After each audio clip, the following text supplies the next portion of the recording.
Let's go fishing. Time to break out the waders.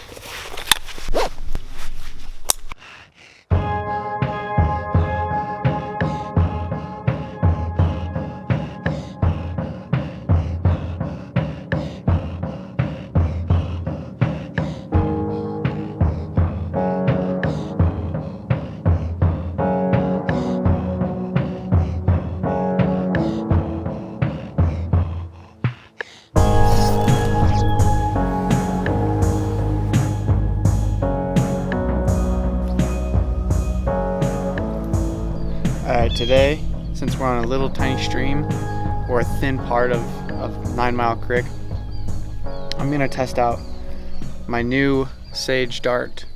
I've used it once on a bigger stream, so I had tons of space to, cast, and I loved it. But now this is gonna really test the challenge of how accurate it is with the narrowness of this stream. And since it is a light rod, it's a 3X 7'6" rod, I'm going to use just a little white midge as a dry fly, and yeah, hopefully they come up for it.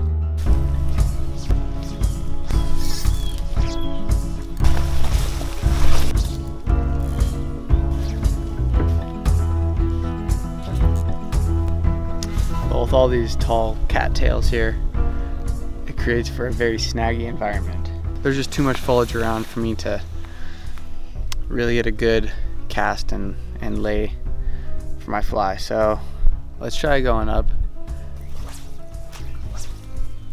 I just don't feel comfortable enough casting all the way up there with all this foliage behind me. So I'm gonna keep moving. Ready to get wet?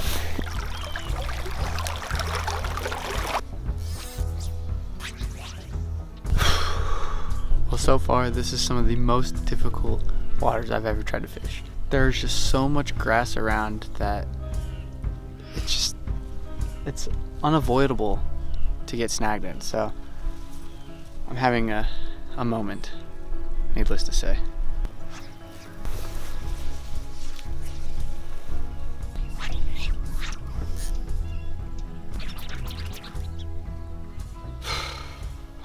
Fishing has a way of teaching me a lot about myself, about life, and I use it as a metaphor a lot. And right now, in these moments where I keep getting snagged, I can't get a fly to lie down, it's a reminder that I'm rushing myself.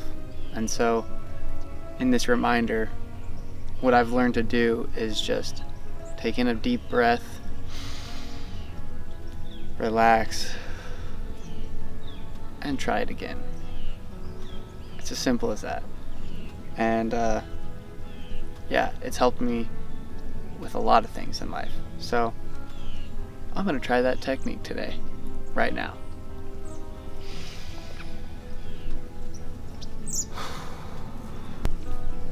And I'm snagged again.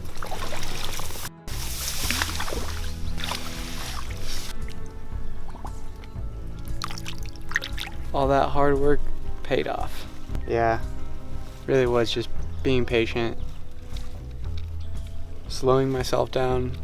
I will say that I am very, very glad that I'm using this 3-weight, because if I had my 5-weight, there's no way I would just be caught in everything. I wouldn't have the room to get a good cast. It would just be too long, too cumbersome. So this 3-weight's like perfect for what I'm doing right now. Well, it's turned out to be a beautiful day here at 9 Mile Creek. It's about 2 o'clock, and I think I just finished my fish about an hour ago. And it's amazing how I can just, I don't know, I just get lost down there. I lose track of time and I just keep on fishing. I did catch one fish down there, but it was tough really getting going because there's just so much foliage around, and I was just casting into it over and over, and I couldn't really figure it out. But eventually I came down below here where we're staying and got a little more in the groove of it, and ended up pulling 4 out. So, you know, it turned out to be a good morning, afternoon fish. I can't complain too much.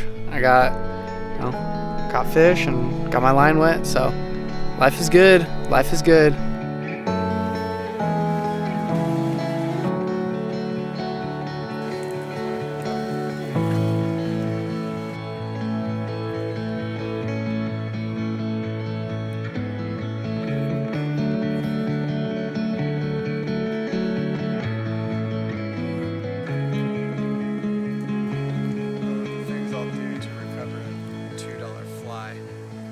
Alright, so it's Sunday, it's around noon time, and we're just taking a little break here.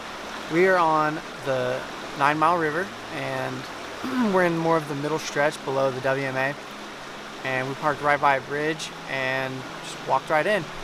Right when we first got down, there was a large group of trout a little above the bridge, and right when we got onto the river pretty much, we saw this big brown trout, what looked like a brown trout, just dart all the way up. So that was an encouraging sign right away. And then we've been fishing upstream here, and it's well covered, so there's not a lot of we have a lot of shade, not a lot of sun coming through, so it can be challenging to see your fly at times, and it's fairly snaggy, but it's a lot better water down here than it was up there, in my opinion. So on this stretch of 9 Mile, I'm actually using my 3-weight, my Dart Sage Rod, and it's for these closed quarters, it's really good, just because there's so much coverage. Since it's only a 7/6 rod, I can really get into those tight areas and present a really delicate fly, for the fish.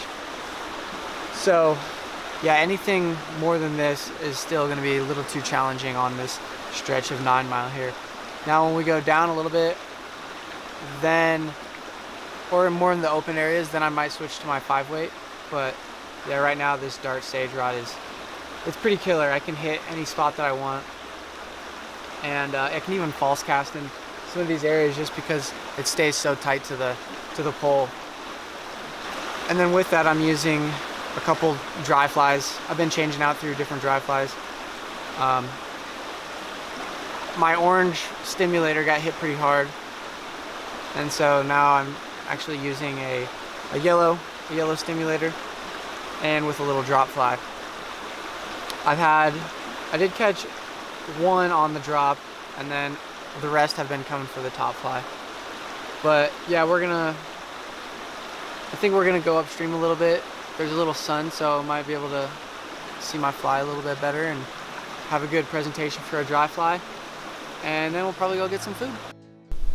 So we got a hatch going on right up here. Fish are just jumping out of the water like crazy. I mean, they're little ones. They're all stock little guys, but it's a great sign for a dry flying.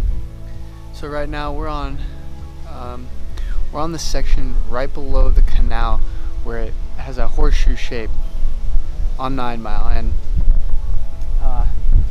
this is a nice clear water stretch. Plenty of room for casting. It's a little windy today, but we'll be able to manage. Man, they're just jumping like crazy over there. Let's see if I can catch one.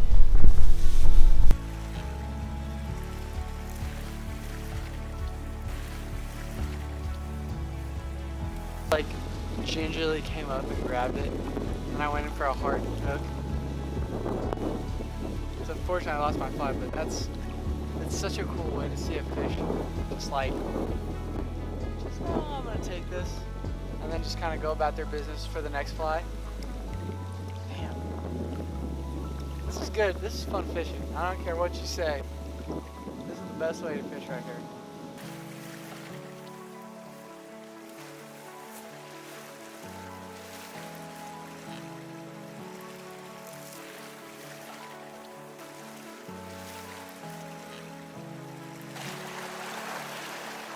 Like I said, I don't care who you are. This is just good, fun fishing. They just keep jumping out of it. It's like they don't even know. I mean, they might be like the mule deer of fish, but it's still fun. I don't mean that to insult any of you mule deer hunters out there. Okay, we are at the Tub Springs Drain, just 7 miles north of Scottsbluff. Now, just to clarify, our trout guide did not specify whether this was public or private access. However, we did find a location.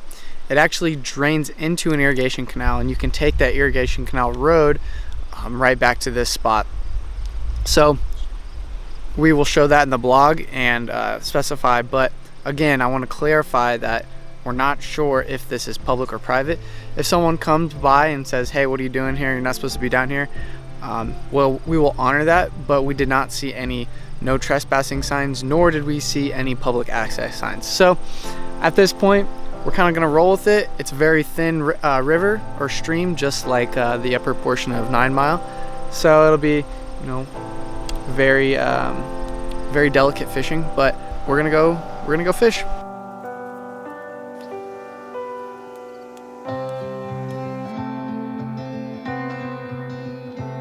Well, that was another really extremely tough fish.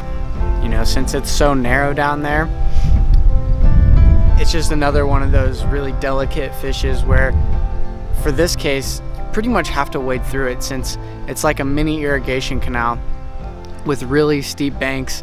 You can't really walk the bank line. Your best bet is to just wade through it and get a cast way up in there. And I was using a dry fly, so I was trying to cast it as far as I could. But it's really snaggy with bushes on both ends, and I did have one come up, but I missed him.